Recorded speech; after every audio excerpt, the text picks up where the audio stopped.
মাছ কিভাবে আলু দিয়ে রান্না করবেন আজকে আপনাদেরকে দেখাবো। খুব সহজে নিজে বানিয়ে নিতে পারবেন। ভিডিওটা পুরোটা সম্পূর্ণ দেখতে থাকুন।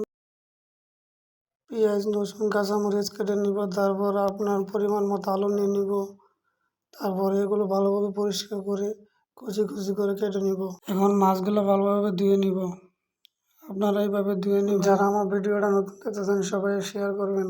ধোয়ার পর আপনাদের মন মতো মাছগুলো কেটে নেবেন। তো আমি আমার মন মতো কেটে নিলাম টুকরো টুকরো করে। তো এভাবে কেটে নেওয়ার পর 2-3 বারে ভালোভাবে ধুবেন। মাছের মধ্যে অল্প পরিমাণ লবণ দিয়ে ভালোভাবে ধুয়ে নেবেন। তার মাছ এবার হলুদ আর লবণ দিয়ে হালকা পরিমাণ করে মেখে নিলাম।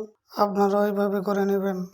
তারপর পাতিল গরম হলে আপনারা তেল দিয়ে দিবেন। তো আমিও তেল দিয়ে দিলাম। এরকম ভাবে আপনারা তেলটা দেওয়ার পর 30 মিনিট রেখে দিবেন। তেলটা যেন আস্তে আস্তে গরম হবে। আর ভিডিওটা যদি ভালো লাগে অবশ্যই লাইক কমেন্ট শেয়ার করবেন। সবাই বেশি বেশি করে শেয়ার করবেন। আর আমার চ্যানেলটা নতুন সবাই সাবস্ক্রাইব করে দেবেন। এরকম ভালো ভিডিও পেতে এই চ্যানেলের সাথে থাকবেন। তেল গরম হয়ে গেলে এখন আমরা মাছ ছেড়ে দিব। তো এইভাবে আপনারা এক এক করে মাছগুলো ছেড়ে দিবেন। মাছ ছেড়ে দেওয়ার পর 10 মিনিট পর মাছগুলো আস্তে আস্তে একে উল্টায় দিবেন। তো আমি এরকম ভাবে উল্টায় দিয়েছি, আপনারা করে দিবেন। দেখেন আমার মাছটা প্রায় পুরোপুরি ভাজা হয়ে গেছে। তো আপনারা এভাবে ভেজে নেবেন। তো মাছগুলো পুরোপুরি ভাজা শেষ হয়ে গেছে। তো এখন আমি উঠিয়ে নিব মাছগুলো আমি উঠিয়ে নিলাম। দেখেন আমার মাছ ভাজা শেষ। তো কেমন হয়েছে মাছগুলো সবাই বলবেন।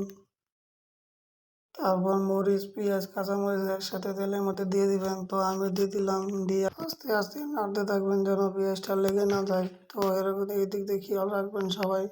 আমার পেঁয়াজটা পুরোপুরি হয়ে গেছে। তো আমি এখন মশলা দিব। তো আপনারা পরিমাণ মতো মশলা দিয়ে দিবেন। আমি আমার পরিমাণ মতো মশলা দিয়ে দিলাম। তো মশলা দেওয়ার পরে এরকমভাবে হালকা হালকা আস্তে আস্তে নাড়তে থাকবেন যেন পেঁয়াজটা লেগে না যায়। মশলাটা হালকা হয়ে আসলে তারপর আপনারা পরিমাণ মতো পানি দিয়ে দিবেন। তো আমিও আমি আমার পরিমাণ মতো পানি দিয়ে দিলাম। আপনারা পানি দিয়ে দিবেন। দিয়ে আস্তে আস্তে নাড়তে থাকবেন।